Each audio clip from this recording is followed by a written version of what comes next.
It's abrupt, isn't it, that ending? Go on. I could have done something really good with that, but I haven't had the time, so I thought, oh, fuck it, don't really care. Evening, everybody. Yeah, I've got a bell somewhere, hang on. Fuck's that? Hang on, it's down here somewhere.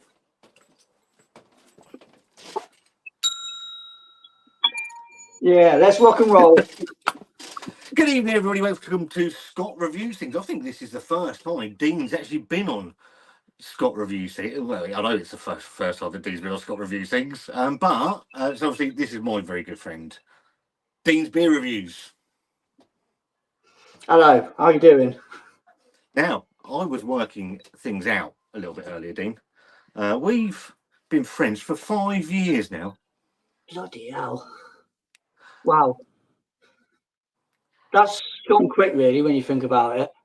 The August Bank Holiday, August Bank Holiday, 2019, where you were very kind and reached out to myself and Wanda Wanda, as it was originally called. I've still got the bar mat, the beer mat somewhere. There it is in the corner. Mine's here.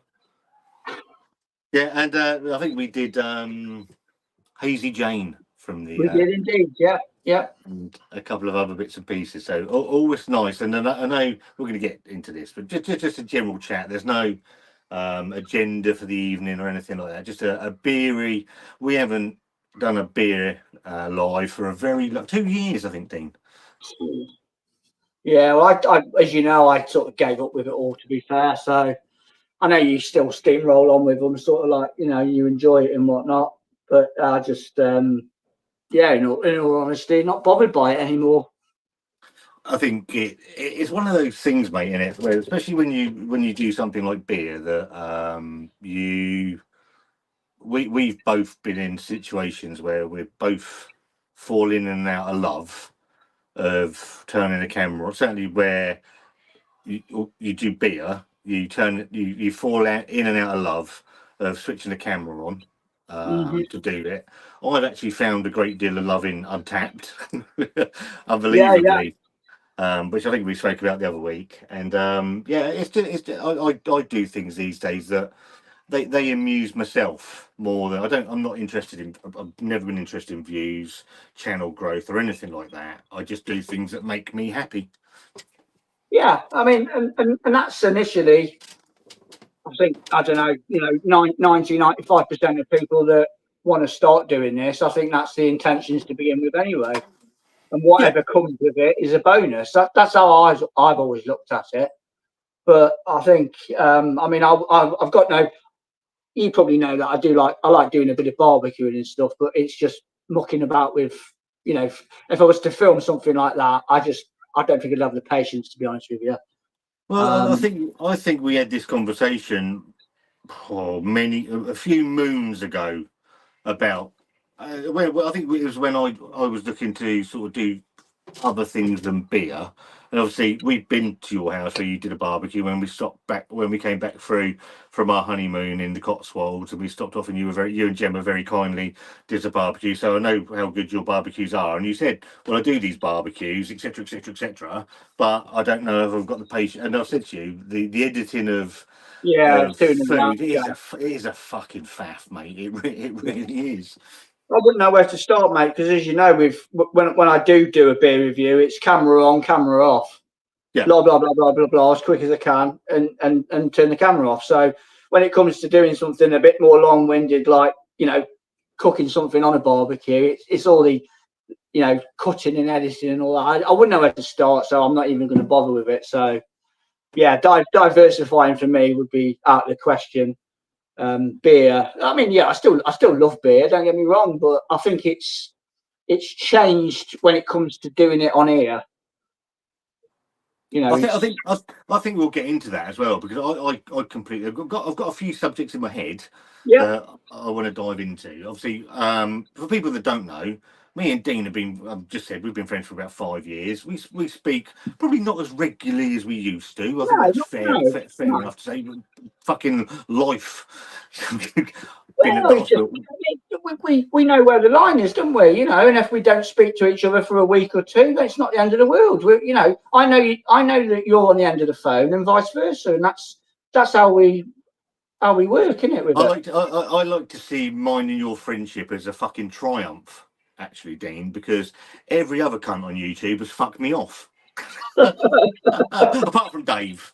Yeah, well, Dave. I was going to say you and Dave will always be sort of like you've got a good friendship there with that fella. But yeah, and I think people don't know. I've asked you about 3 or 4 times to do a live with me, and you're always like, "No, not doing. I'm not interested. Not interested." Yeah. You've worked you've done your voodoo on me, haven't you? And you convinced me to do this because you're quite persistent when it comes to things like this, aren't you? In a nice way. Well, I like in the nicest way possible. I like having a beer with you, and I like sharing some time with you. Wanda's at a hen party tonight. I asked you a couple of weeks ago, and it just fit in quite nicely. It's just nice, and I like again that little Friends Reunited thing, and I clipped it. I clipped a little picture from the wedding day, the day after when we were Gunwharf when we met up. It's just any time I can get to spend with you, mate, is always is a happy place for me. No, it's good. I mean, like you say, we've 5 years, like you say, with our friendship and stuff like that, and we've chewed the fat on lots and lots of things, haven't we, over the years? We've had some good old laughs with it. We've had a bit of sadness that's come along the way as well, and it's all good. It's all good, really. Wanda said to me before she went out, she said, "Where are you doing the live?" Because generally I do them up in the back bedroom that's done as the fucking studio. I'm like, it's going old school, going in the shed. It's got to be in the shed. It's got to be in the shed. In the TARDIS, the smallest shit in the world.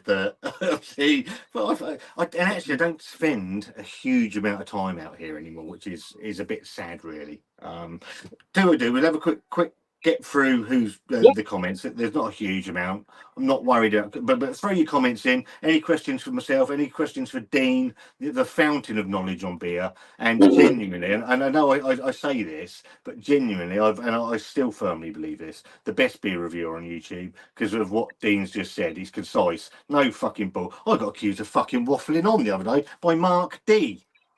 Fucking wanker. So yeah, if you've got any questions in the or any comments, leave them in there. We'll get round to them, and then I'm going to tell you what I've got to drink. But Dean's going to tell you first what he's got to drink.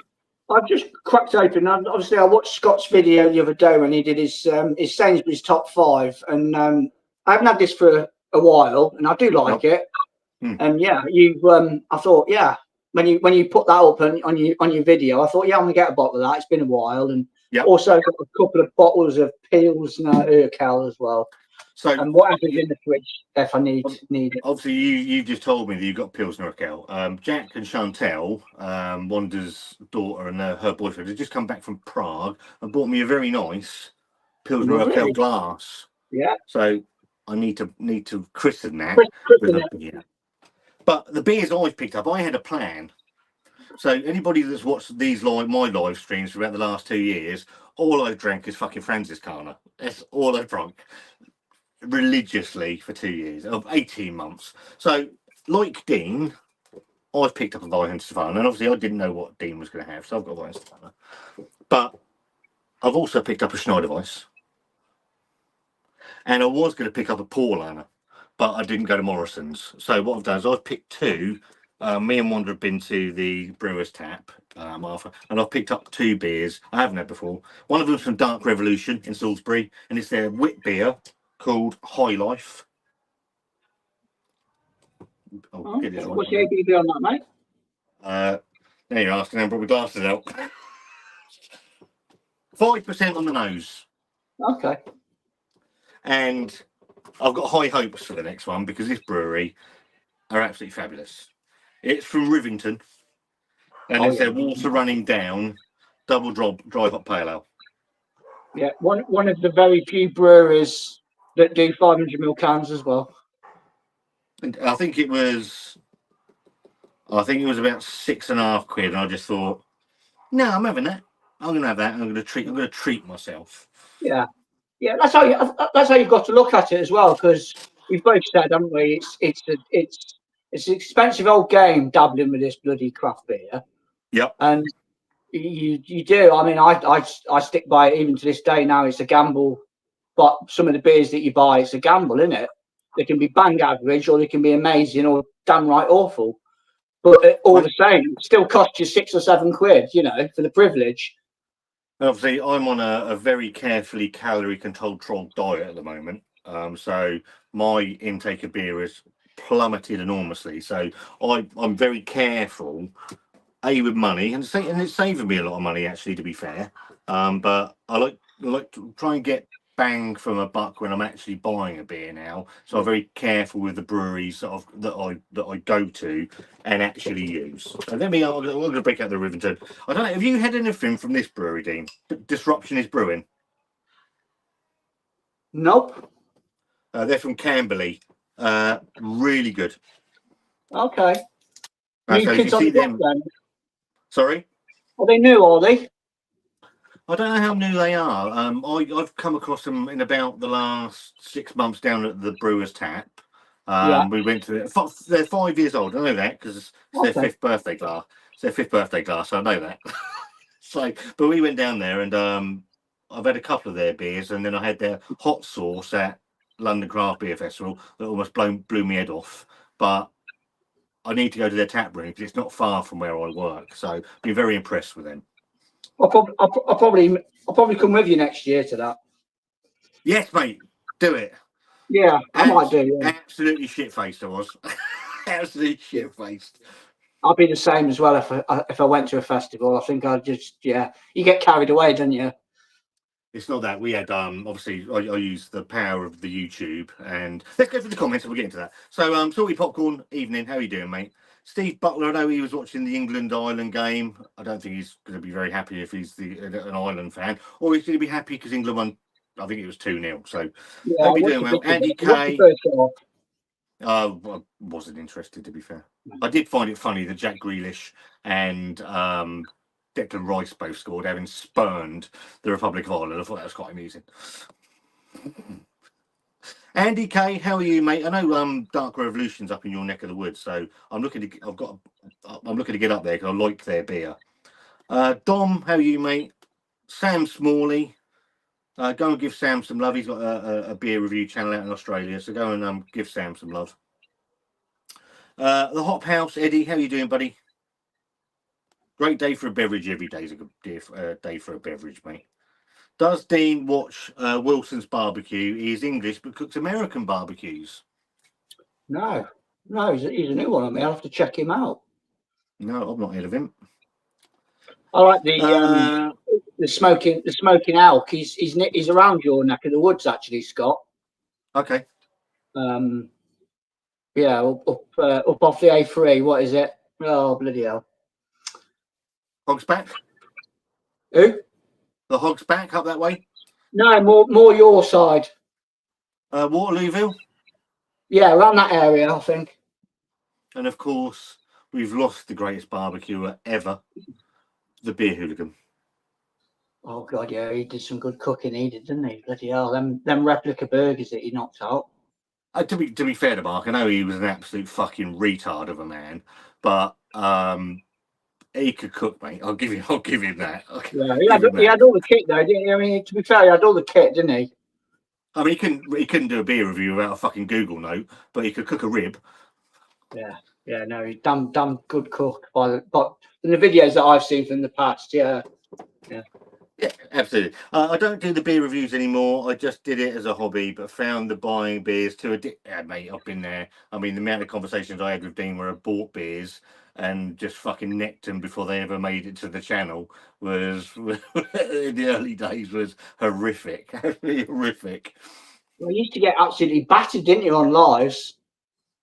To be fair, mate, I don't think I'm going to be far. I've had 2 before I've started this fucking thing, so I don't think I'm going to be far off by the end of it, son. Don't worry. I'm drinking a Salopian beer now. So Eddie, the Hop House, very kindly sent me a box of Salopian beers last year, and they were all, without fail, absolutely tremendous. There was one that was the award winner. I can't remember. Darwin's Theory, was it? Fucking brilliant. Absolutely tremendous beer. I think I've only had a couple of beers from there. The lemon drop, do they do? Is it something like Lemon that? Drop was another cracker. Yeah, yeah. Yeah, that was another cracker. That was in the box. That was tremendous as well.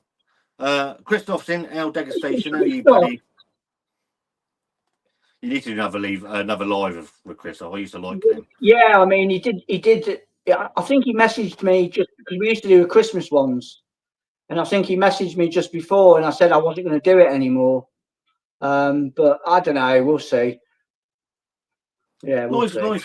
Life's busy as well, mate. At the end of the day, isn't it? Yeah, it is.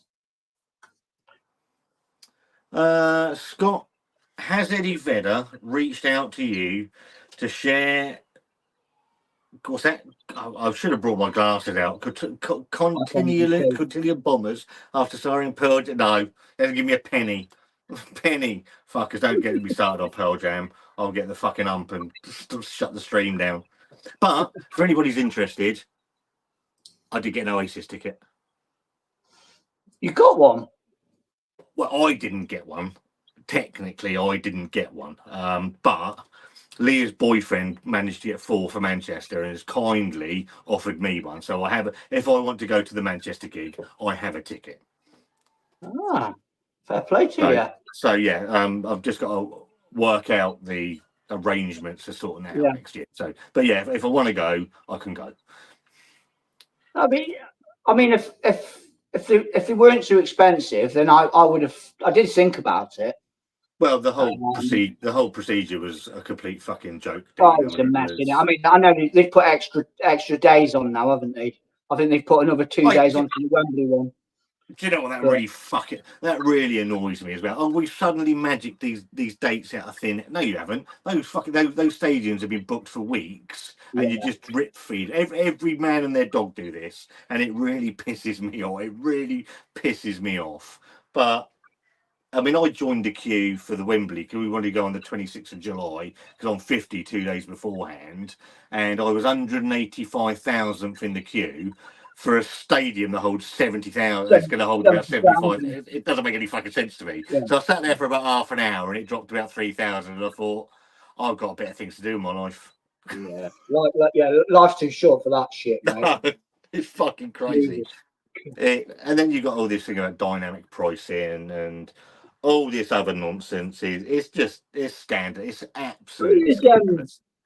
Someone told me, because I mean, we've just come back from Spain. We were in Spain for 10 days, and I was chatting to a guy over there, and he was telling me Valencia, they've started doing it in their ground now. I was listening to Talk Sport, actually, and you just know the way that the Premier League operates, that any way to wring more money out of a fan. I mean, Aston Villa, I don't know if you know this, Aston Villa, so they're in the Champions League this year, and their ticket to play whoever they're playing is £97. It's criminal, isn't it? Each. Disgusting. It is. It's disgusting. It really is. That's what kills it for me. That when the greed and the lust for more money, they've just ruined the bloody game. But they'll still pack the ground out. People will still pay it, but it's just, I don't know. It's not fair, is it? But it's and football's been doing this for years. And I mean, I had an absolute meltdown over the Pearl Jam tickets because the Pearl Jam. And the thing is that the bands and the promoters can set the prices for these things, so there's no need. They've all got enough money. I mean, fucking Pearl Jam, they're all and Oasis, they're all multi-millionaires.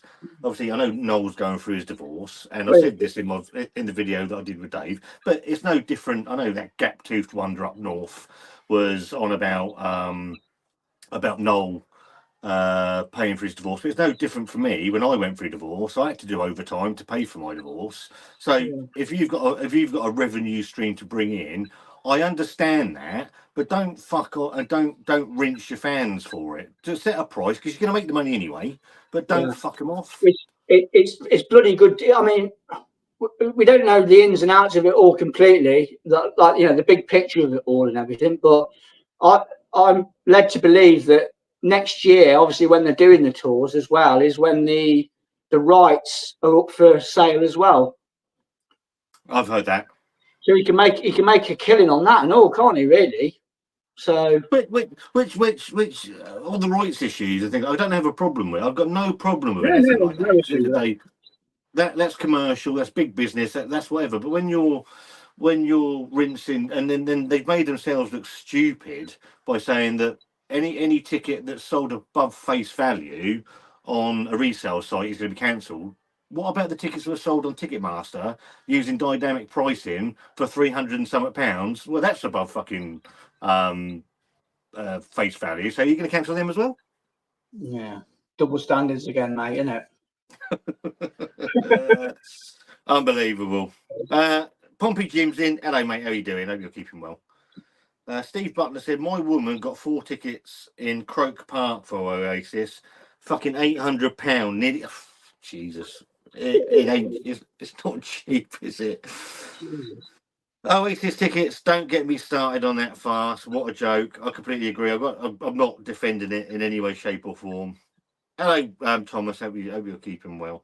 Mersey Beers, Adams in. Cheers, Dean and Scott. I was highly surprised Oasis didn't have their Manchester dates at the Etihad. The only chance City had to fill it. Probably true.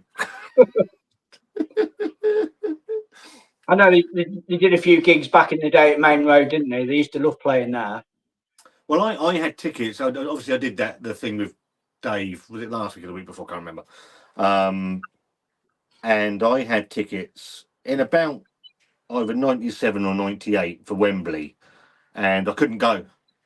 So I was right at the height of their fame, and I couldn't make the gig, sadly. So, but I have heard that they're actually shit live, so I'm a bit worried about it. I saw they did. I think it was the last gig at the old Wembley. I think it was the Familiar to Millions tour that they did.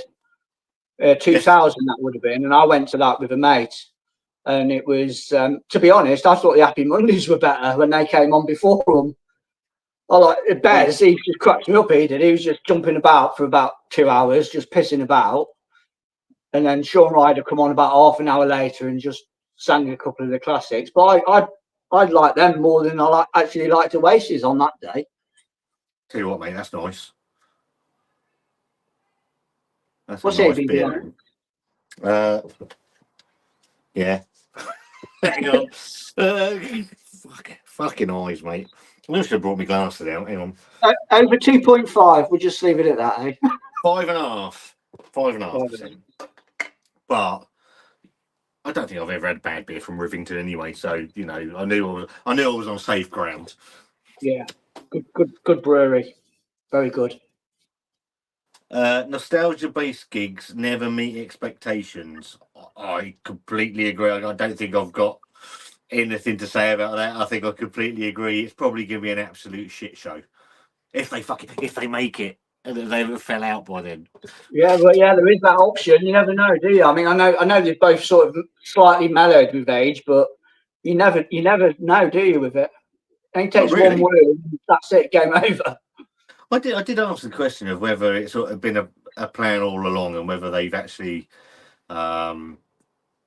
this has been, because if you look at it, they broke up whenever it was in 2014, was it? Something like that. 2009. 2009. It was 14 months. So it was 14 years, 11 months and 30 days when they broke up, and they announced the reunion 14 months, 11 months and 30 days later. So that's either a hell of a coincidence or it's been quite well planned. We'll never know, will we? But I mean, brilliant if that's how it's come across. And they're going to make 400 million. Adams, for Rivington's farm trip was lovely last weekend. The top. I'll have to go. Dean, I'm going to go get my glasses. I can't read shit. I'll be 2 seconds. I probably need mine because I can't see anything. I'm on my phone, so I ain't got a cat in house chance of seeing that. And I ain't got a magnifying glass like old Raggy. Ugh. I know it's a comment from Adam, but I can't read what it says. How you doing anyway, Adam? Hope you're keeping well, mate.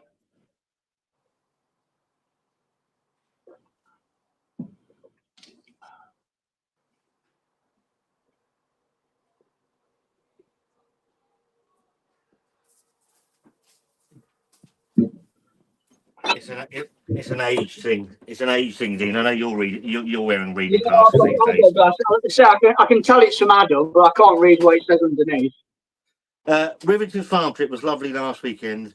The tap organisation left a lot to be desired, but their setup in the farm is unbeatable for a location. So are they Chorley, Rivington? I'm sure they are, aren't they? Yeah. I don't think I'm not sure if they're in Chorley. They might be on the outskirts. I don't know, but yeah, it's that neck of the woods. There it says on the can. Now I can read the fucking maybe I can't. Yeah, it says Chorley. So yeah, maybe I'm sure Adam will put us straight on that. But yeah, I mean, I've had a fair. I don't think. What are you pissing on the decking for, you little twat? Do on the fucking stones. Fucking dog. I can't remember a bad beer that I've had from. Say hello. God, getting bigger. What else? Go on, down. Yeah, he's a How pain in the ass. How old is he now? He's 2 and a bit now, 2 and a couple of months. Oh, He's still just an got ass. Just still an got arsehole, mate. Absolute fucking arsehole. Go on, go on. In. Go. But yeah, he's good. He's good as gold, to be fair. Yeah, I don't think I've had a bad. I might have reviewed 1 or 2 beers from Rivington on the channel. Not a huge amount, but every beer that I've had have always been pretty decent, to be fair. Yeah, I've done a few. I might have had a Brewster box from them as well. Blood Machines. That was a good beer. I think that was a double IPA that they knocked out a while back. That was pretty good. I was going But to yeah, talk don't see many of their beers around my area though. Well, I'll say, I mean, we lost the beer musketeer. That was the only bottle shop we had in Pompey, so he's gone. So generally, the only place there I can get any real decent variety of beer that isn't local is the Brewer's Tap where we go. So obviously you've been in there. They got a pretty decent beer fridge. Yeah, really decent beer. it. Yeah, we tend to like it quite a lot, to be fair. But yeah, it's very, very Moorish in there. Yeah, when you sort of know a lot of people in there, that you pop in. Before we went live, I said that we popped down for 1 that ended up to be 2, and obviously we did the same. Not drinking in the week, but Thursday I get home Thursday and think I haven't had anything since Saturday. That's not true. If I have something Sunday, I have to earn it. So the weekend before last, we walked all the way to Porchester, which is 4.5 miles. So 4.5 miles. Had 2 beers and then walked 4.5 miles home. So if I have a beer on Sunday, I have to earn that beer. I was fucked after that, to be fair. But but the thing with the Brewer's Tap is, as you say, you go in there, everyone's so nice. It's a nice, friendly little place, and you end up staying for 2 or 3 sort of thing. Yeah, and that other place that you took me and Gemma to as well. That's where we walked to.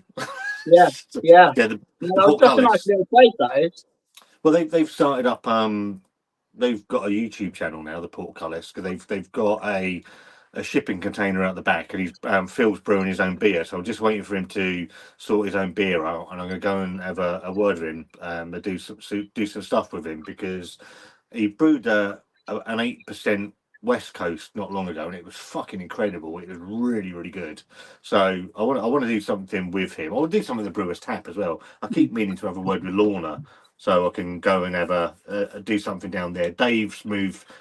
Southsea Brewing Company had moved from the castle now, so he's got a bigger premises. So I want to go do something with him, so I can promote local beer as much as I can. Really, I think that's really important. Yeah. I was watching JB's out and about video. I saw that. He was in York, wasn't he? And he was on about his obviously his bottle shops closing and stuff. Which, yeah, I mean that's an echo of up and down the country, isn't it? Really, with that sort of niche market, I guess. They're struggling all over the shop, aren't they? It's just a shame. I think obviously the price of, whereas we all had some spare money in our pocket every now and then, obviously everything's gone up. The price of beer hasn't come back down. So if obviously the supermarket quality has deteriorated enormously in the last probably 18 months, 2 years. I'd It's say shocking. across the board. So where you could get a half decent beer for 3.54 now, it's shit. And then when I picked these four up for tonight, I'm like, I'm not picking any of those up. They can fucking jog on. I'm going to pick something decent up, mate. Well, we went to Sainsbury's earlier on today, and I looked at that Wingman, that double IPA Wingman. Yeah. Well, I picked it up and then I put it back down again. I thought, nah, I think that was 3.75. It might have been more actually. And I thought, nah, sod it, put it back, and got the Vines to phone instead. Well, the trouble with Brewdog, mate, is it's a 50-50 fucking coin toss, isn't it? It might be all right. Yeah. Or it might be shit. Yeah. Whereas before, if it was, I mean, I think they can still knock out an Imperial Stout, but you ain't going to see them in supermarkets. But like, I mean, double IPAs and stuff, they used to be, that was their bread and butter years and years ago. But I don't know, it's just crap beer in a different can now, isn't it? Well, it's all about number crunching now for Brewdog, isn't it? It's making the cheapest, shittest beer they can make, get a profit out of it, and hope someone buys it. Yeah, they're the new Marstons, aren't they? Really? I think you've hit the nail on the head. They're no better, are they? No. Toy Popcorn says, I wear contact lenses with reading glasses prescription. Trying to read craft beer cans without reading glasses is impossible now. I shit you not. I go into the brewer's tap, I pick a can out, and I go to Wanda, can you read that for me? Yeah. And then she's like, what? Haven't you got your glasses? I'm like, no, I fucking forgot them again. So she sends it and she reads it. I'm like, oh, I don't fancy that. Can you that one there? Pick that one out. Have a read of that for me. It's quite embarrassing, really. They squeeze so much bloody font on these cans, and it's almost like a bloody story, isn't it, that they put on there? I mean, I think some of that's unnecessary half the time. I want to know about hops, you know, and all the bare bones stuff. Yeah. I don't want to know about bloody ethoses and stuff like that. I'm not interested in any of that nonsense. I mean, I like staggeringly good stuff, but some of the shit they put on their cans, man. I mean, it would bring a fucking glass eye to tears. Yeah, it's just nonsense. Yeah, it is. What's the point? Let the beer do the talking. For me, if you've got to put that on your can, your beer's not selling itself. Is that? Yeah. Mersey Beers put, nearest town is Adlington, which is halfway between Chorley and Bolton. Cheers, Dean. All good, thanks. As the Norts and Crosby, I've just had a beer from Glasshouse, actually. It was called... I got told to have it while I was in there. Desert Trails. Okay. See, it was very nice. very nice beer, that was. So yeah, the Glasshouse was very good. Blood Machines is their best double IPA. It's now an annual release. Oh, wicked. Yeah, I really enjoyed that. That's just one that just sticks out to me. That with Blood Machines, I remember it. I think I might have bought that from my local bottle shop. Really good stuff. I mean, the videos aren't out yet, but I have done these. The fuck are they? I know you've had quite a bit of two flints as well, and all that. They're pretty decent, aren't they? I've had a couple of two flints. They've been all right. I bought this one from this is a Polly's 10%er. I've done that. I'm not giving anything away on that one. And the Beak 8% dipper. That was your brewer's tap voucher, wasn't it? And I did Super Pupa as well from Vibrant Forest. I ain't giving anything away, but if you see them, pick them up because they're all right. Well, they were all right, but I had those two last week after I've had a few, and obviously where I'm not drinking very much, they made me quite ill. Jack Howard's in. How you doing, Jack? JB, Northern Southerners, evening Scott, evening Dean. Nice to see you both together. We need to do something with JB as well, Dean, at some point. Yeah, he's a good man. JB is. I like him. JB. A lot of time, JB. Yeah. JB, if you want to come on, mate, send me a message on Facebook, and you're more than welcome to jump on with us, buddy. If that's all right with you, Dean, on, if you've got the time, Jonathan, come on, mate. Yeah. I'd like to have a chat with you. Actually, he's all right, Jonathan is. Well, he speaks a lot of sense, and obviously I did the video a few months ago. Is beer reviewing Dead on YouTube, and obviously he did a reply video. I thought he was very courteous. I wasn't trying to stir up any shit between anybody, but I think his video made some very salient points, and I thought it was really interesting. Yeah, definitely. I mean, me and him started more or less at the same time, so we've got that little connection of, you know, I think he said in his video we've gone down the same roads, we've just gone different avenues, sort of thing, but we've maintained that same direction. And it's nice when you come into it. He was one of the first guys that I sort of found when I was looking around for other people, you know. And yeah, I mean, we don't talk that much, but I've always got a lot of time for the man. He's a good old boy, Jonathan. He's a scummer, but it's not his fault. We can park that to one side. That doesn't matter. It's not his fault. It's not his fault. I'll allow that one. I used to like his Saturday Night Lives. That's where I felt I had a lot of time for JB, because he used to do his little Saturday Night Lives, and I'd have a little bit of fun teasing him over the football. And I genuinely got a lot of time for Jonathan Brown. Lovely man. I was going to do, when I was in Spain, I was going to do a tribute video to him, actually. In the toilet? It was in the toilet. Yeah, I was going to do a JB toilet review. And I bought a bottle of Vine Stefano Vitus, because I toasted you on tap, because I see that you done it. So I gave you a toast on tapped, and I was toying with doing a video in the toilet and sort of doing it, you know, JB tribute video, but I never did. I just sat in the pool and had it.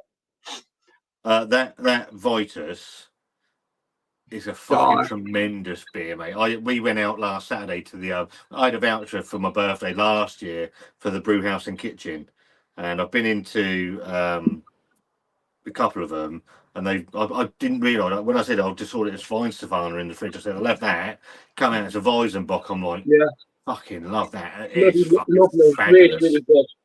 I paid €1.20 for a bottle of that in the supermarket over there. Dean's now going to leave it. Dean can't stay any longer because he got to go now. I think I paid about fucking £8 for one. What? It wasn't cheap, but it was about £7 a bottle. It's good there, mate. It's just like, I mean, they had like 6 points. I know you're not a big Belgian beer drinker and stuff, but they had like Leffe in there at 6.6. And that was euro 30 a bottle. And then we've got the 6% shit over here, you know. It's I mean, love him or hate him, and I've had a love-hate relationship with him for many years, people will know. But Simon's all over this reduction of ABV and calling breweries out for it. And do you know what? I applaud him for it, because he's those sort of things. He's absolutely right. Yeah, It's fucking it's disgraceful how we are treated. As they're moving the goalposts, aren't they? The price doesn't change, the volume doesn't change. Obviously, the ABV changes, and the beer that you once revered to be your favourite tipple is no longer the same anymore, and it's bloody wrong. No, it's disgraceful. I'd sooner pay a little bit more and keep it as it is myself, but what can you do? I need to go and get my my laptop charger in a second, mate, because I forgot to bring it out with me. So I'll do that I'm gonna have to swing things around a bit. I don't know how I'm gonna do that. Don't give a fuck. Mersey Beer says, I was highly surprised how decent Lucky Cat was from Brewdog after a couple of absolute. Have you had the Lucky Cat? No. Fucking hair. No, I've seen the can, but no, I haven't. I think the last Brewdog beer that I had was, what was it? That coffee stout was all right. I never had that. Grind, yeah. I don't know if that was the last one they had or not. But that was all right. I thought that was pretty decent, to be fair. To be fair, I'm a bit like you. I steer away from Brewdog these days. They used to do well on the channel. They don't do that well anymore, and I can't be bothered with them. No. Like you said, mate, it's a toying cost. Yeah, absolutely. You don't want that. You don't want that. I don't want to be wasting my money on stuff that's going to be absolute dog shit. Yeah. Drain pool, toilet cleaner. toilet. Well, you can't call it because that's fucking future proof. That was toilet cleaner, according to someone apparently. Yeah. Duopolis was good though. I thought Duopolis was all right. There was nothing wrong with that beer.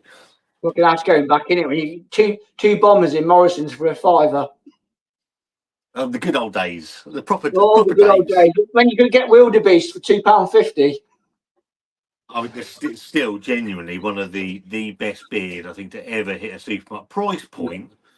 Yeah, the ABV. About 12%, wasn't it? Something like that. Yeah, it was a big old impy that was, and it was like £2.50, wasn't it? A bottle. It was incredible. Fucking madness. Madness of a beer. And look at the shit that we've got now. Just fucking rubbish, isn't it? Benjamin, how are you, mate? Hope you're keeping well. Okay, mate. I've sent JB a link, so if he wants to join us, then he's more than welcome. We'd love to, mate. Busy at the moment, but if I can, I most certainly will. Thank you much for the invite. There you go. Yeah. We did put the feelers out to Sophie King Drunk, didn't we, as well? But he couldn't make it. Yeah, so a guy that hang on, I'm fucking trying to sort my phone out. A guy that we both admired. I think it's a word I can use quite happily. Danny McFadden, so fucking drunk. And when we talk about legends, yourself, JB, and Danny is right up there. And I sent him an invite. He couldn't make tonight, but he's up for one, and I think that'd be fucking brilliant. Yeah, it'd be good. That would, yeah. Do a little live. He's like one of the very first beer tubers, if you want to use that phrase.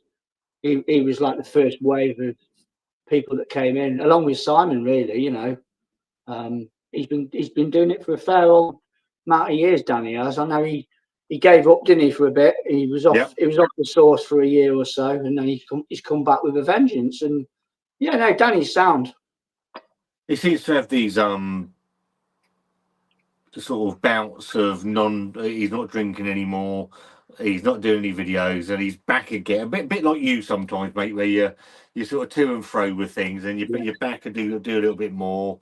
And I think it's finding that happy place of where it fits into your life as well. Yeah, I mean, I'm not sort of shackled to this. I've got no. I know you've got your memberships and stuff like that, and they're affordable memberships on your channel, and then you've got other channels that overinflate stuff. Yeah, I haven't got that. I'm not shackled with that. Where I've got to put videos out to please people because they're putting money in and stuff. I take a little bit. I take pence off Google, and I can live with that. But I'm not tied down to anything, and I'm happy with that situation now. I don't want to do daily stuff anymore. I'm not interested.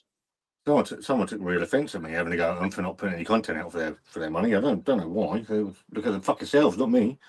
I mean, if you're doing a couple of quid, then that's no great shakes. But when you're asking for 15 quid upwards, it's a lot of money. Well, apparently I'm the plonker. Anyway, dickhead. Sorry, Pompey Jim says there is no excuse for being a scummer. We tend to agree.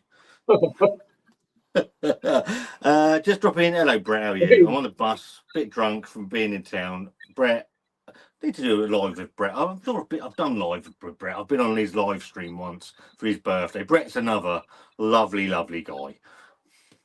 Yeah, he's been doing it for a while now, hasn't he? Mm-hmm. There's been a lot of people that, I mean, it's kind of stabilised a little bit. I know we had a big influx in lockdown and stuff, and just before it, where people come and went, but I don't know, it's leveled off a little bit now. I mean, I'm not really in the loop with like all the newbies that I'm sure there's new guys that have started that I'm none the wiser with, but it's sort of plateaued a little bit, hasn't it? I think. Yeah, I think cost of living's got a lot to do with that And I think that was the point I was trying to get at, but in a slightly ham-fisted video of Ed Beer reviews had their day, is that you have this influx of people come, people go, some come back, some don't come back, that people think it's going to make them a fucking millionaire. Some people think it's going to make him an international superstar. It ain't never going to happen in beer. It ain't. It's not. And waiting for that viral video. I mean, it might happen, it might not, but you don't pin everything on it, do you? No, and I think that's the thing is, I changed my approach to everything because I just obviously I haven't lost her. I'm still married to the woman, but I lost Wanda from the channel. So, and obviously, largely the channel was built on the rapport between me and Wanda. People ruined that for Wanda, so she didn't want to do it anymore. So it made it slightly more difficult. So I had to adapt to different things, and I had to bring a bit more of my personality, which I'll sit here and say I can be abrasive. I am abrasive. I know that. I'm not for everybody, but what I do now is I put a video out. I don't care if anybody watches it. I genuinely don't. I put stuff out now that amuses me, and if it amuses me, and it's something I'm happy with, then it'll go out. It's like the race to 50 stuff I'm doing at the moment. The views ain't great, but it's like me documenting. I've lost 1.5 stone in 5 weeks. That's my documentation of what I'm doing and how far I'm going. And then the next thing that I'm going to do, which I'm hoping to announce probably early next month, is gonna fucking crucify people, because I'm hoping to raise some money. I don't know if I've told you about this. I saw you put a post up. You could have a choice and stuff. Yeah, so I've signed the deal. I've signed the deal to do it. But I've got something I've got to do. Basically, Wanda's given me a deadline. I've got to do something for her first before I can go ahead with what I'm going to do. And this is something I've never done before, and I think I'm really excited. It could kill me. Let's be honest. I'm going to be completely honest. It could kill me, but I am really looking. It's something I've always wanted to do, and it's a chance to do it. It's come up. I've signed up for it. It's a chance to raise money as well, and I'm really looking forward to it. And I could put it all across the channel as well. Well, you did so well on your live that you did for Great Ormond Street all them many moons ago. I mean, that was fantastic. That is what you gained from that. Yeah, you did. I think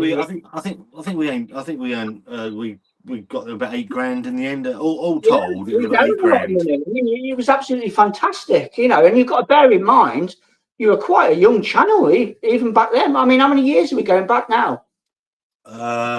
It's got to be 3 years, 4 years. It's got to be. Got to be 3 or 4, mate. I would have thought, wasn't it? And it was just absolutely remarkable. I didn't. And this. I don't think would this be alive? It would be live at the end of it, because it's an event. It's an event at the end of this thing that I'm doing. And I think we could do a live from there, but I'm hoping to gain some support for it, because it's something I've always wanted to do. I've got to be very careful, because I don't want to give the game away, because no. I'm really excited. Wanda doesn't want me to do it, but I'll fucking. I will. You're on your phone, aren't you? Yeah. I'll send you a WhatsApp message. You will see it come through. Who dares? Yeah.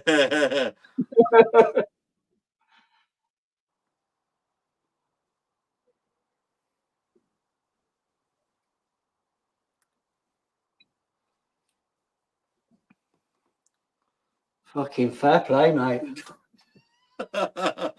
Yeah, no, fair play. Bravo. And it's all for charity. Good. So I it's something I've always wanted to do, and the opportunities just fell into place. We're doing the Couch to 5K. That finishes in 3 weeks, 4 weeks time, and this training starts the week after. So Okay. it's like it's meant to be, and that's 8-week training for I think it's the 14th of December, Wow.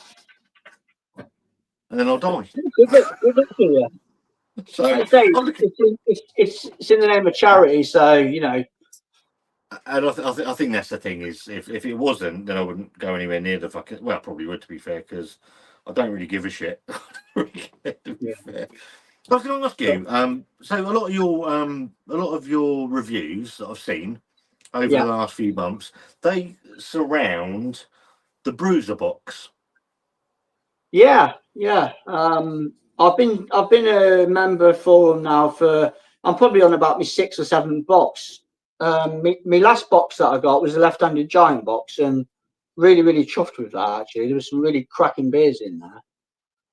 I don't review all of them. Obviously, I just pick No, out a few and maybe turn the camera on to do it and stuff. Yeah, no, I really like Bruce. I think it's a good setup that they've got. You can pick and choose, or you can let them pick for you.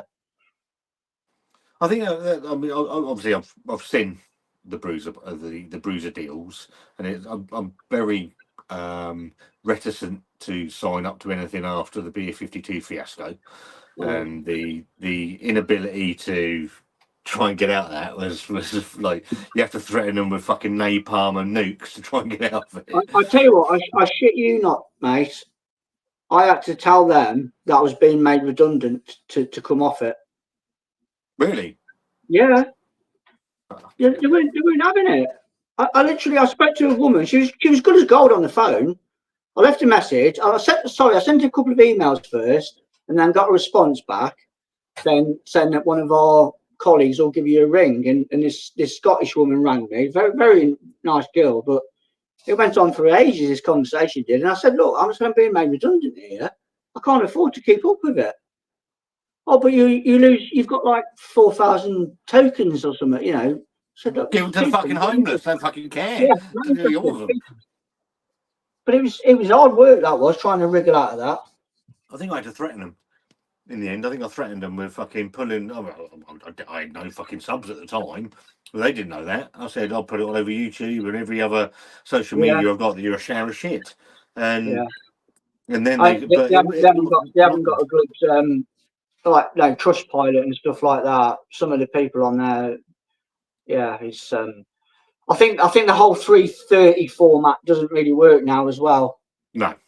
Unless the barley wines or imperial stouts in them sort of cans, you want a proper beer, don't you? You know. I want a fucking big beer, mate. I'm not You want a interested big in beer? little shit beers. Yeah, that's 5 minutes. I mean, waste of time. It's a fucking that's a sip. That's a shot, mate. It's a shot of beer. And you get all these bloody regurgitated beers in there and stuff. You get bloody. I mean, I've had bottles of Coke in my boxes. I've had shandies. Really? Yeah. Just to bulk it out. Yeah, Curiosity Cola. I've had a bottle of air stuff in one of my boxes many moons ago. Fuck me. Salty Popcorn says, always brings a smile to my big fat face when Dean uploads a video. I'm exactly the same, Dean. Because I see your review. I know they're sort of very sporadic these days, but I'm instantly on it because I think this is going to be 3 minutes of genuine pleasure.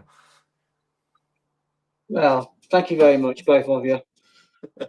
Pompey Jim says, is it weird going on the piss in front of a camera? Does it make you act differently? No. No, it doesn't. Talking about, I'm going to get another beer, mate. Yeah, I'm going to have my Two checks. Anyway, if anybody was watching, I'm going to ask the age-old question that Simon from Real Ale Craft Beer. Actually, I've buried my differences with Simon. Wanda's not happy, but you know you have to do the right thing sometimes, and we can all admit if we're wrong sometimes. Where are you from, and what are you drinking? I've just had the Rivington water running down. I picked this up as well. So this is from Dark Revolution in Salisbury, and this is their High Life wit beer. Coming in at